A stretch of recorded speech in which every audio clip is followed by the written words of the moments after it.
하나님의 말씀 보겠습니다. 마태복음 22장 36절에서 40절.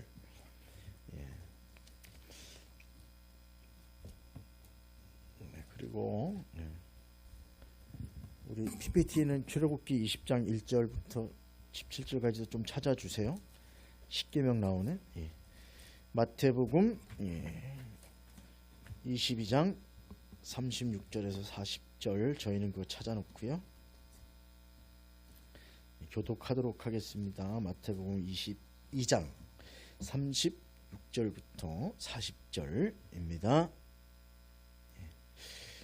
교독하겠습니다. 선생님, 율법 중에서 어느 계명이 크니까? 예수께서 이르시되 내 마음을 다하고 목숨을 다하고 뜻을 다하여 주 너의 하나님을 사랑하라 하였으니 이것이 크고 첫째 되는 계명이요. 둘째도 그와 같으니 네 이웃을 네 자신같이 사랑하라 하였으니 함께 읽습니다. 이 두 계명이 온 율법과 선지자의 강령이니라. 아멘.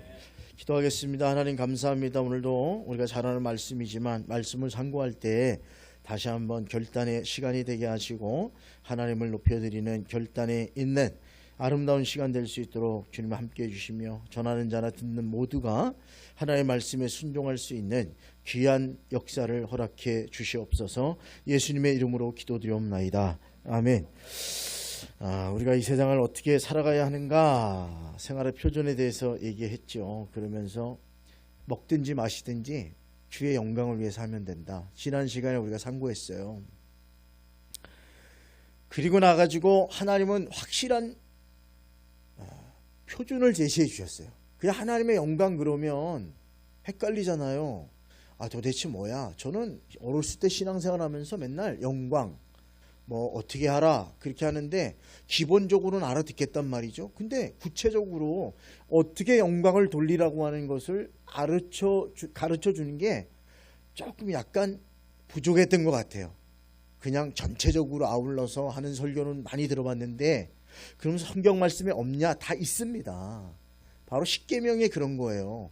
하나님께 영광 돌리는 표준의 방법을 제시해 주신 게 하나님이 직접 주신 십계명이라고 하는 사실이에요. 십계명이 위대한 것은 사람이 만든 게 아니고 하나님이 우리에게 기준을 제시해 주셨기 때문에 십계명은 아주 중요한 것입니다.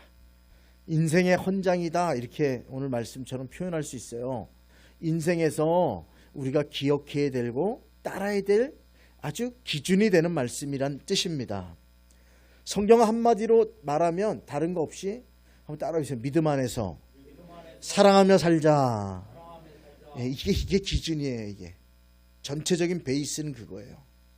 믿음 안에서 살아야 되고 사랑하면서 살아야 된다. 이게 성경이 우리에게 이 땅을 살면서 요구하시는 말씀의 기본 베이스인데 구체적으로 어떤 방법으로 해야 되느냐? 그것이 바로 예수님이 오늘 말씀하신 것처럼 첫째 되는 계명, 내 마음을 다하고 목숨을 다하고 뜻을 다하여 주 너의 하나님을 사랑하라. 하나님을 어떻게 사랑해야 돼요? 마음을 다해야 돼요. 그리고 목숨을 다해야 돼요. 뜻을 다해야 돼요. 저는 희망하기는 여러분들이 우리의 마음은 여러 가지를 품을 수 있어요. 인간의 마음처럼 위대한 게 없어요. 근데 인간의 마음처럼 부패한 것도 없어요. 성경이 말하는 거, 예레미야 선지자가 세상에서 가장 부패한 게 뭐냐? 인간의 마음이다. 얼마나 마음 아픈 진단이에요. 근데 또 가장 위대한 일을 행할 수 있는 게 인간의 마음이에요. 마음 먹기에 따라 삶이 틀려지잖아요. 여러분 선한 마음 먹기를 주님의 이름으로 축원드립니다. 귀한 마음을 가지고 있어야 돼요. 다 내 마음에서 시작되는 거예요. 갈등도 절망도 실망도 마음에서 시작돼요. 제가 오늘 이거 끝나고 그렇게 식사 대접을 하고 그랬더니 차 대접을 또 보효제일교회에서 해줘가지고 차를 마시는데 전화가 왔어요. 그래서 전화를 안 받으려다가 같이 있어서 근데 보니까 받아야 될 친구 같아서 받았어요. 이 친구가 전화를 한 게 제가 지난번에 한번 말했죠. 췌장암 걸린 우리 친구가 있다. 연봉 1억 넘게 받고 잘 나가는 친구가 하나 있어요. 세상적으로. 이 친구가 재발이 됐대요. 췌장암이 재발됐는데 하는 말이 약이 3가지밖에 없는데 한 가지는 치료가 됐다 그래서 한 가지를 썼잖아요. 근데 거기에 내성이 생겼대요. 그래서 2번째 약을 쓰는데 이것이 될지 안 될지 모른다는 것을 잘 지내? 그랬더니 아직 살아있다. 이게 무슨 말인지 몰랐는데 네가 너 그러면 기도하면서 주님 의지하면 잘 그렇게 해. 첫 번째도 이겼는데 2번째도 이기고 주의 영광 위에 그렇게 걸었으면 좋겠어. 그랬더니 기도하는데 내가 이 2번째 약이 맞아서 고칠 확률이 2%래요. 100%로 보면 2%밖에 없대. 그래서 내가 네가 그 2%에 들면 안 되겠니? 하나님께 간구하자. 네가 그 2%에 들게 해달라고. 나머지 98%가 아니라 2%에 들게 해달라고 기도해. 그랬더니 이 친구가 날 위해 기도해줘. 목사니까 날 위해 기도해줘. 그러면서 또 한마디 하기를 내가 기억날 때마다 전화 좀 해줘. 그러는 거예요. 그 전화를 그 외로운 싸움 중에 집에 이제 회사는 휴직을 한 거겠죠, 그죠? 그리고 집에 있어요. 그래서 마포의 아파트에 살고 연봉 1억 얼마를 받는지 모르지만 꽤 받아요. 그렇게 받은 지 꽤 오래됐어요, 이미. 하여간 이 친구가 나는 애 키울 돈 그때 애가 대학까지 졸업하고 자립할 때까지 6억인가? 6억 다 저축했고 이제는 내가 은퇴하고 나서 살 돈 한 20억만 저축하고 그리고 나는 그냥 어디 시골 가 살 거야. 그랬어요. 그렇게 될 줄 알았지. 법인카드 하루에 2천만 원도 긁어봤대요. 그놈의 법인카드 그죠? 이번에 하는데 5조가 술집에서 쓴 거라며요. 법인카드 사용 실적이 접대하느라고 말이죠. 그래도 그 중에 하나인데 지금 안 한다는 거예요. 젊은 친구들한테 다 했지 지금 안 하는데 젊어서 얼마나 좋았겠어요. 그죠? 세상 속에 살아가는데 하루 저녁에 술값 2천만 원이면 그냥 싼 데 먹은 게 아니에요. 이게 그렇게 긁어도 손값만 내면 문제가 없이 하루에 2천만 원 긁는다는 거 쉬운 게 아닌데 일주일에 몇 번이나 그러냐 내가 물어봤더니 2번에서 3번 나간대요. 그럼 어떻게 얼마를 쓰는 거야 도대체. 근데 자기가 회사에 벌어다 주는 돈이 자기 프로젝트 하나만 성공하면 1년에 안 멈추고 50억씩 벌어준대요. 써도 뭐라고 안 그러겠대. 야. 매주 먹는 건 아닐 테니까. 맨날 마담이 전화 오고 왜 안 오시냐고. 그렇게 전화가 온대요. 그래서 되게 막 당당하고 너희 목사들 아이고 이 그지같이 사는 것들 이런 뉘앙스로 했는데 이 친구가 첫 번째는 이겨내서 그때는 전화하지 마. 애들한테 알려주지 마. 친구들한테 얘기하지 마. 자꾸 전화하는 거 스트레스 이랬는데 내가 전화를 하도 안 해서 그런지 어제 전화 와가지고 꼭 기도해달라고. 그래.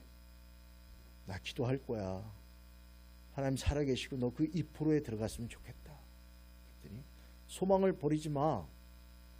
그러면서 아직 같이 이렇게 호흡하고 있는 친구와 통화할 수 있다니 감사하고 그래도 내가 생각이 난 게 참 감사하네. 1년에 한두 번 전화할까 말까 내가 특별히 기억이 나가지고 너 이제 교회 다녀야지. 제대로 다녀야. 하나님 잘 믿어야지. 어릴 때 믿었던 하나님.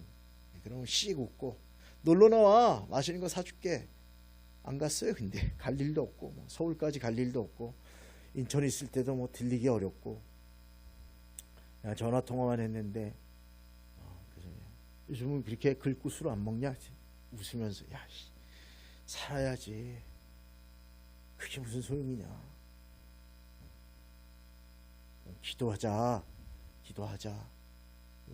끊을 때 기억날 때 가끔 전화 좀 해줘. 누가 힘내주고 해주는 사람이 있어야 되는데 다 절망이고 없나 봐요. 그러니까 일주일에 한 번이나 2주에 한 번 이렇게 체크해 놨다가 문자라도 한 번씩 줘야 되겠다. 그런 생각이 들었어요.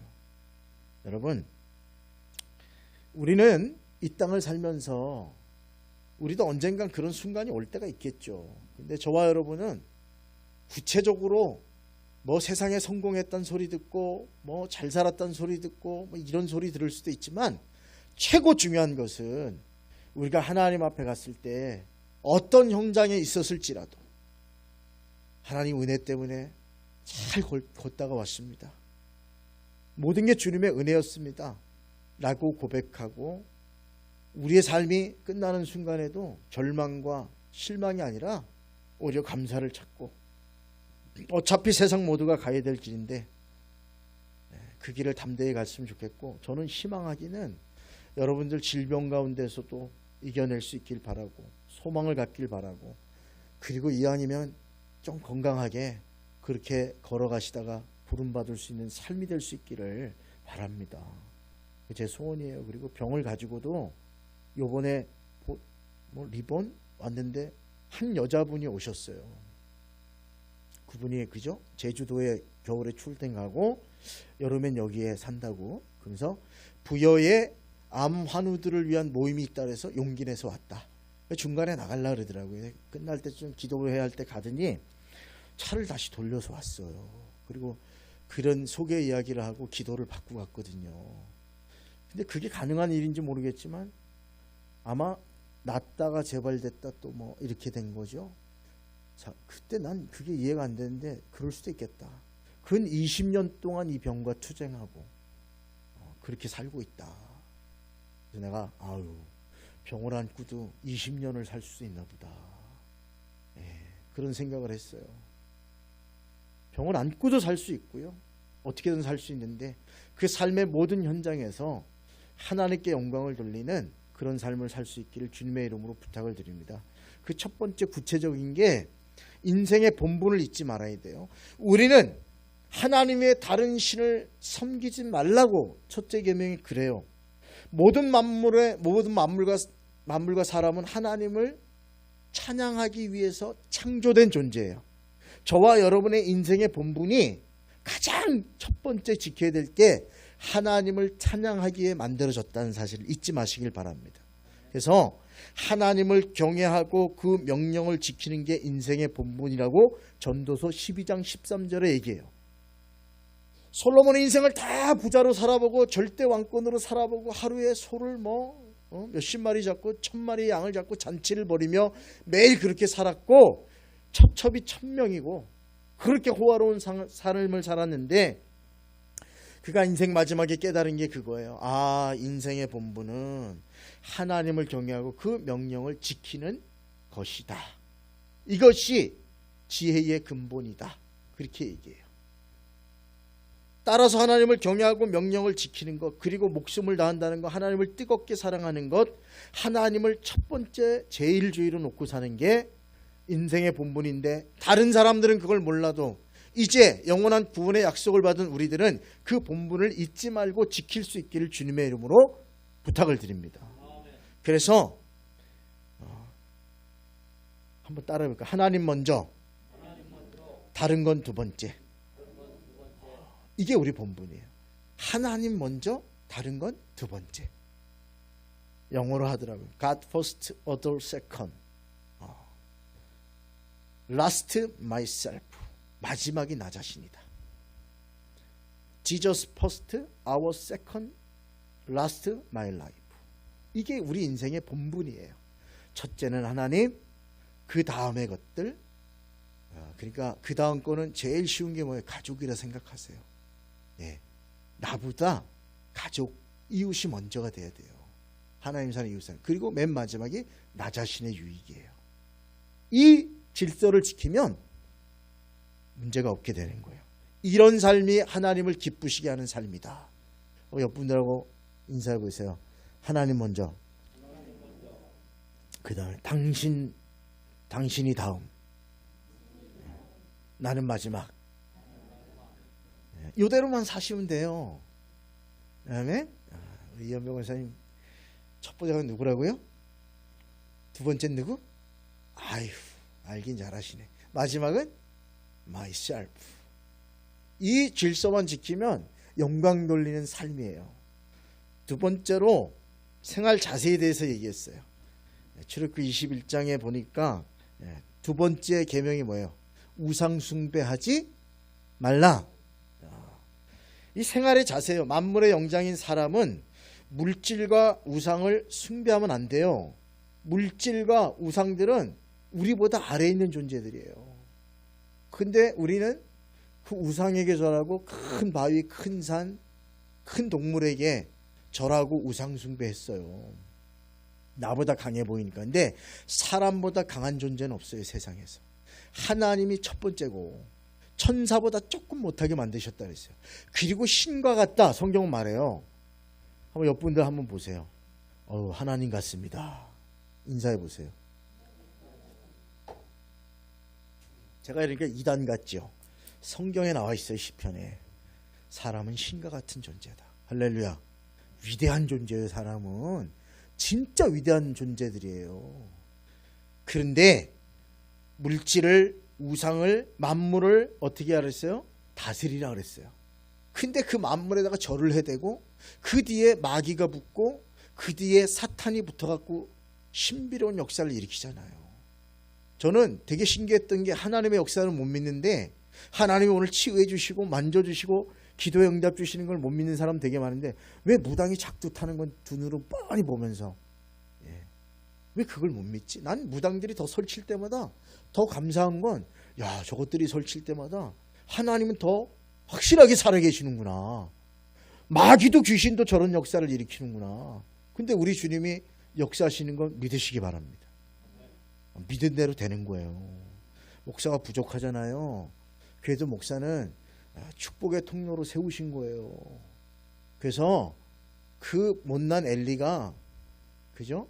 한나를 위해 기도해 줬을 때 한나가 기도하고 왜 술 취해갖고 그냥 얼굴을 뻘거냐? 대낮부터 그랬더니 제가 술을 먹은 게 아니고 아이가 없어서 그 마음을 하나님께 너무 간절히 기도하다 보니까 얼굴이 뻘개지도 기도했습니다 했더니 엘리가 네 소원대로 하나님 들어주길 바란다. 가라! 그랬는데 아멘 했어요. 믿고 갔어.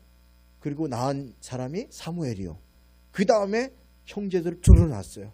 거기 보면 하나님이 그를 생각하사 이렇게 돼 있거든요. 엘리가 얼마나 못났어요. 자식들은 우상 숭배하고 말이죠. 하나님께 드릴 제물을 갈고리로 푹 찍어갖고 꺼내서 먹고 하나님 두려워하지 않는 인간들이었잖아요. 제사장들인데 심지어는 성전에서 수종드는 여자들이 있었어요. 레위 족속 중에. 그 여인들을 성희롱하고 성폭행까지 했어. 성경을 읽어보면 개차 말이죠. 개차만. 그 전쟁 나가서 언약궤도 뺏기고 직사하고 그 말을 들은 엘리 제사장은 90세가 넘어서 의자에 앉아있다가 하나님이 떠났다. 그래서 손주를 낳는데 이가봇이 하나님의 영광이 떠났다. 그리고 의자에서 넘어지면서 목뼈가 부러져 죽었다고 그랬어요. 형편없는 사람인데도 불구하고 그가 하나님 앞에서 축복을 얘기할 때 한나는 믿었다니까요. 그리고 됐어요. 이게 무슨 뜻인지 아세요? 목사가 위대하고 뛰어나서가 아니고 부족해도 하나님 쓰는 통로기 때문에 그런 거예요. 그래서 하나님을 가까이 하면 은총과 구원을 받게 돼요. 근데 목사를 가까이 한다고 은총과 구원은 못 받아요. 그런데 하나님의 복의 통로로 사용될 수 있다. 할렐루야. 그리고 이번에 오늘 교회 목사님이 올렸어요. 근데 그분은 요즘 기도할 때 자꾸 자기 손에서 빛이 나는 것 같대. 그런 이렇게 영적으로 그런 느낌을 받나 봐요. 그래서 기도하는데 요즘은 안수기도를 안 했는데 요즘은 시작했대요. 근데 어느 날 그걸 계속 믿고 기도하고 성도들 어느 날 믿기 시작하는데 1년 됐는데 역사가 나타나는 거예요. 그래서 허리를 척추를 다쳐가지고 다리가 3cm가 짧은 분이 있대요. 이렇게 걷는 분이. 근데 이번 기도 시간에 하나님의 역사를 믿고 기도했는데 다리가 왼쪽 다리가 짧아졌는데 길어졌대요. 그 사진을 올렸더라고. 이거 가짜 아니야? 내가 속으로. 근데 가짜가 아니고 왼쪽 다리가 길어졌어요. 그러니까 허리가 펴진 거겠지 나름. 그죠? 아파서 쉬었던 허리가 이런 역사도 있구나. 근데 우리는 그걸 믿는 사람이 있고 안 믿는 사람이 있잖아요. 근데 저는요 안 믿지 않아요. 저는 오늘도 하나님이 역사하시면 죽어가는 자도 살리시고 하나님이 사명 주시기 위해서 은혜 주시면 삶의 모든 현장에 지금도 역사하심을 저는 믿습니다. 근데 그거는 믿음을 통해 나타나는 거죠. 거기 교인들이 얼마나 안 믿었으면 처음에 그랬대. 그래서 아기 낳고 몇 달 만에 온 분이 그랬대. 목사님은 박사학위가 2개고 그래서 목사님이 설교할 때마다 저는 목사님이 서론, 본론, 결론이 명확하고 논리적인 설교란 너무 좋아했는데 와봤더니 목사님이 변해가지고 서론도 없고 본론도 없고 결론도 없는 설교를 하고 계시더라는 거예요. 근데 목사님이 너무 행복해요. 그러더래. 왜요? 그랬더니 글쎄요. 막 설교를 하는 것 같은데 마음에 은혜가 된다는 거예요. 할렐루야. 그 박사가 2개요. 대학 교수예요. 그분이. 자기가 어느 날부터 하나님의 임재를 사모하고 기도하는데 그래서 사람들이 막 임재 기도에 들어가고 막 방언도 하고 그러니까 거기 앉아있던 장로님이 어이구 막 이상하다고 도망갔대. 네, 축도도 받기 전에. 근데 그 다음날 찾아왔대. 목사님 죄송해요. 왜요? 그랬더니 자기가 그렇게 도망가갖고 집에 소파에 앉아가지고 야 이게 무슨 일이냐. 목사님이 요즘 왜 이러냐. 그랬는데 그 자리에서 성령이 임해가지고 장장 새벽까지 6시간 동안 일어나지를 못했대요. 염려한 집사님. 자기 힘으로 못 일어났대. 성령이 누르셔가지고 그리고는 펑펑 울면서 목사님 죄송하다. 내가 못 믿었다고. 대단하죠? 예. 대단한 교회예요. 은혜를 받으니까 막 그냥 난리가 났어요. 우리보다 더 작은 교회인데 헌금은 우리랑 비슷한 것 같아. 이제 갑자기 치고 올라왔어. 은혜가 되니까 막 헌금을 드리나 봐. 막. 예, 감사해서 막. 응? 아이고 주여. 그런 역사도 저는 믿어요. 그렇지만 논리적인 이성적인 역사도 저는 믿어요. 그래서 어느 곳도 저는 안 믿는 게 없어요. 다 믿어요. 오늘도 하나님 역사하시고 여러분 삶에 은혜 주시고 함께 해주실 줄 저는 믿습니다. 예. 그리고 이성적으로 논리적으로 그것만 쫓아가는 게 아니라 성경적으로도 같이 가야 된다고 생각하는 사람이죠. 저는. 그래서 제가 부족해도 믿음을 주실 때 혹시나 목사님이 기도해 주면 날 것 같아. 전 많은 역사 있었어요. 많은 사람이 났어요. 믿고 났고 그렇게 믿고 와가지고 났고 저는 확실히 알아요. 제가 능력 있는 게 아니라 저는 통로예요. 예. 역사하실 줄 믿으세요. 예. 그렇게 믿으면 돼요. 자, 그래서 우리는 하나님만을 사모하고 섬겨야 돼요. 그래서 하나님만을. 목사는 막 사모하고 하나님처럼 경외의 대상은 아니에요. 축복의 통로일 뿐이다. 그러니까 서로 존중하고 그렇게 가면 돼요. 우리가 물질과 우상을 숭배하는 이유 중에 하나는 배금주의가 들어가 있어서 그래요. 황금을 높이는 마음이 우리 속에 있기 때문에 그렇고 미신이 있어요. 그래서 미신을 타파하고 신앙과 그리고 이성적인 우리 감리교의 특징이 뭐예요? 체험을 중시해요. 근데 이성도 중시해요. 성서, 이성, 체험, 전통. 이게 우리의 4대 모토거든요. 그래서 감리교가 우리 한국교회에서는 장로교가 많지만 전 세계적으로는 감리교와 연관된 교단이 많아요.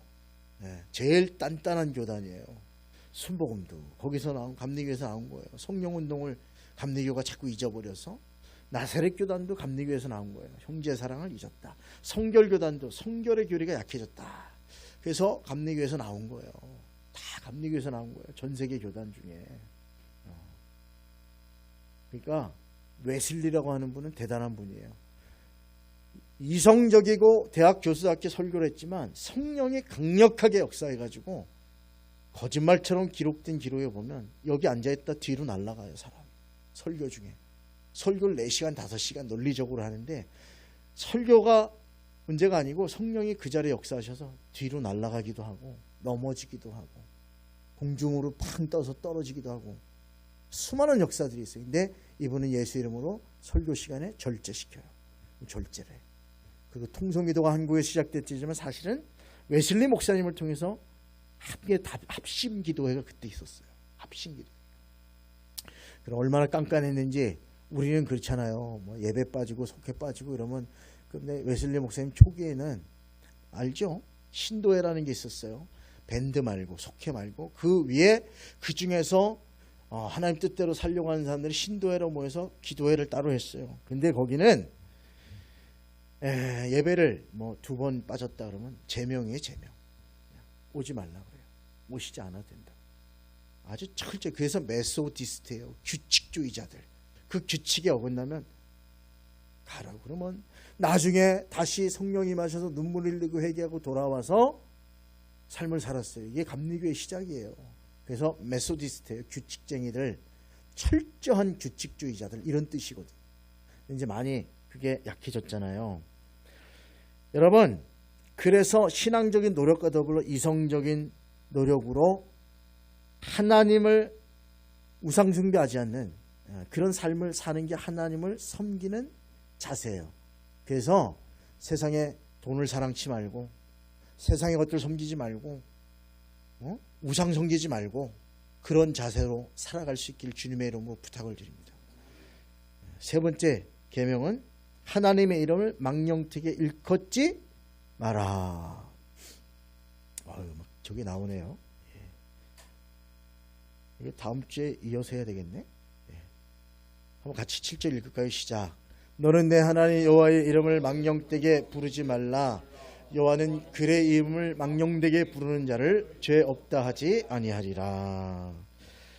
경건한 언행을 하라는 거예요. 망령되다는 말이 뭐예요? 말을 함부로 막 할 때 망령되다 부르잖아요.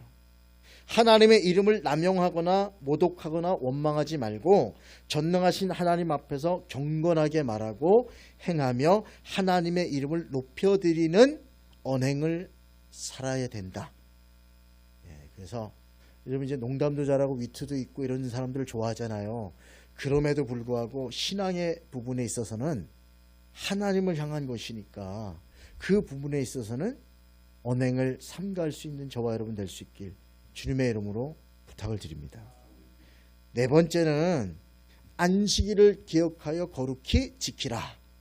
이건 시간을 선용하라는 거예요. 여러분 엿새 동안은 게으르지 말고 힘써 내게 주어진 일을 하지만 생업과 직무에 충실하지만 주일에는 모든 일을 쉬면서 하나님께 예배드리며 자신의 인격을 세워나가고 이웃의 인격을 세워나가는 일에 힘쓰라는 거예요. 그래서 주일 성수와 11조는 교인의 기본 사항이에요. 그걸 뭐 가르치고 설득하고 할 필요가 없어요.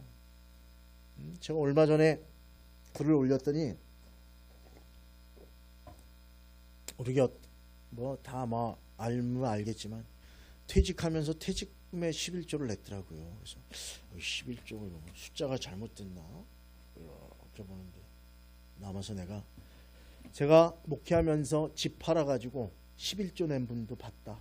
그래서 귀하게 기억하는데 이번 주일 보니까 퇴직을 하고 퇴직금의 11조를 낸 분이 있어 또 하나의 기억되는 일이다. 이렇게 썼더니 밑에 댓글이 달렸는데 와 어떻게 이런 일이 가능합니까? 근데 어느 목사님이 저희 아버지도 장로님인데 돌아가시면서 유언을 하셔가지고 재산을 다 정리해서 11조로 드리고 나머지 재산은 선교사와 어려운 것 단체에 기부했습니다.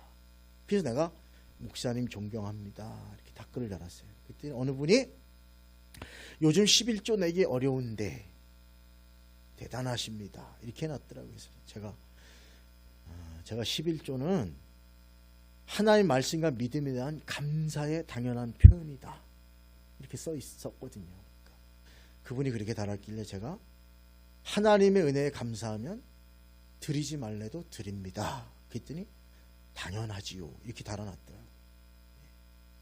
당연한 거죠. 내가 주님의 은혜 때문에 감사한데 내가 그 물질을 붙들고 못 넣는다는 건 이해가 안 되는 거죠. 근데 그걸 드리는 손길들이 정말 개교에 뭐 손을 꼽으니까 한국교회 그런 거야. 그리고 내가 맨 마지막에 우리 교회는 작은 교회지만 어린이부터 어른까지 11조를 드리는 특별한 교회입니다. 이렇게 달아놨어요. 야, 땀폴 교회.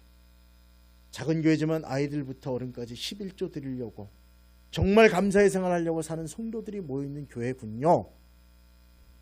땀폴 교회. 큰 교회 작은 교회가 이제는 지금은 상관없어요. 이 시대는 정말 기본을 행하는 교회가 좋은 교회예요. 그래서 우리 땀폴 교회가 작은 교회인데 사람들이 모르고 있다가 눈여겨보는 거예요. 다른 게 없는 거예요. 이게 기본이잖아요. 이게 우리의 삶의 기초가 하나님이심을 고백하는 우리의 감사의 행동이잖아요. 진짜 11조 들어갖고 뭐 어마어마한 벌고 100배를 틔워주세요. 30배 60배를 틔워주세요. 그런 마음으로 드리면 별로 안 기뻐하세요. 그냥 감사의 표현을 드리면 하나님이 때마다 일마다 그 마음의 중심을 보시고 다 인도하시는 걸 믿으시기 바랍니다. 하나님의 역사예요. 그래서 시간도 마찬가지예요. 왜 주일 예배 드리라 그래요? 안 드리면 어때? 그건 내 삶인데. 근데요, 그 주일을 지키지 못하면요, 어마어마하게 성공하고 어마어마하게 잘 벌고 잘 될 것 같지만 글쎄요, 별로 하나님과 상관이 없고, 저는 내가 기억하기는 되게 아끼잖아요. 엄청 부자 될 것 같잖아요. 우리 신앙인은 안 그런 것 같아. 어디로 새든 새게 만드시고 세월 지나면서 어디로 빠지든 빠지고 그냥 그런 삶이에요. 11조를 드린다는 건 막 드린 게 아니라 내가 적어도 하나님이 주신 물질이 10개인데 다 하나님 건데 하나는 내가 감사의 표현을 드리고 9개는 하나님 앞에서 하나님이 주셨으니까 잘 쓰겠다고 결단하는 사람들이 온전한 11조 드리는 거예요. 그러니까 나머지 9개도 막 쓰지 않아요. 뭐 노름한 데 쓰고 뭐에 쓰고 이러지 않아요. 그것도 선한 일에 사용하고 좋은 일에 사용하고 내 필요에 아끼고 찾아서 선용하는 사람이에요. 적어도 11조 드린 사람 그런 사람이에요. 그냥 쭉 떼서 얼마 드리고 뭐 그거 말고 온전하게 살아보려고 하는 마음으로. 처음엔 어려우니까 제가 5만 원 10만 원씩 하세요 그러잖아요. 시작도 안 한 사람은 평생 못해요. 제가 너무 잘 알아요. 그래서 10,000원이든 20,000원이든 구별해서 시작하라는 건 시작을 하면요 하나님의 은혜를 알게 되고요, 하나님의 돌보심을 알게 되고요, 조금씩 더 정직하게 되는 거예요. 그리고 하나님과 동행하며 사는 거예요. 그래서 해보라는 거예요. 안 하는 분들은 이 기초가 돼 있어야 되잖아요. 주일도 마찬가지예요. 하나님께 영광 돌린 날이니까 제가 얘기하잖아요. 진짜 제가 알아요. 남편이 뭐 안 믿어서 또 상황이 그래서 어떻게 피하지 못하는 분들은 내가 그랬잖아요. 하다못해 새벽에 잠깐 나와서 그냥 앉아있다 가는 한이 있더라도 예배 드려야 돼요. 저녁에 피곤하고 쓰러질 것 같아도 와서 자는 한이 있더라도 예배 드려야 되는데 제일 좋은 건 주일을 성수하는 거예요. 아마 처음부터 난 주일 성수 드리겠다 그랬으면 아마 못된 남편들도 어이 지겨운 거 야 안 가? 빨리 갔다 와! 그러고 말아요. 근데 그게 듣기 싫고 힘들고 그러니까 양보하면 우습게 알죠. 바빠. 이번 주 가지 마.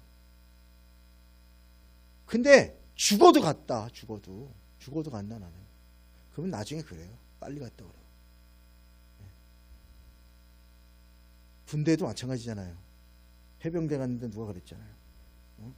종교활동 갈 사람. 근데 지 혼자 손들었대 했더니 갔다 오고 나갔고 죽도록 맞았대요. 이 새끼가 이게 어디서 배워먹었는데 지금 훈련병이 어디 종교활동 가냐고. 그 다음 주에 갈 사람 또 손들었대. 또 맞았대. 딱 3주 됐는데 그러더래. 야 쟤는 건들지 마. 쟤는 보내. 쟤는 진짜야. 딱 끝났대요. 제대하는 날까지 쟤는 진짜야. 보내 쟤는. 딴 놈들은 간다 그러기만 해봐. 이렇게 돼서 못 간 친구들이 많은데 이분은 그 맞고 힘들어도 그렇게 하나님 섬기겠다고 했더니 저건 진짜라고. 야야 다른 사람 다 빠져 쟤는 보내. 그러더라는 거예요. 그래서 자기는 제대하는 날까지 편안하게 주일날 종교활동하고 예배드리고 그렇게 살았다는 거예요. 지금이 안 때리는 시대지요. 근데 그때는 그랬잖아요. 그래서 시간을 잘 선용해야 되고요. 삶의 기초가 주님이심을 믿으면 저와 여러분 주일 그리고 하나님께 드리는 주일 성수와 11조는 당연히 하나님께 감사하는 사람의 기본이다. 이거 잊지 말고 지금 안 될 수도 있어요. 어려우면 제가 이해해요. 환경이 그러면 이해해요. 그러니까 자그만하게 시작해서 내가 이 땅을 떠나기 전까지 온전한 하나님의 사람을 한번 살고 주님의 은혜 때문에 사는 걸 고백하며 살아보겠다 결단하고 걸을 수 있길 주님의 이름으로 부탁을 드립니다. 나머지는 5계명부터는 사람을 향한 건데 너무 기니까 다음 주에 하도록 하겠습니다.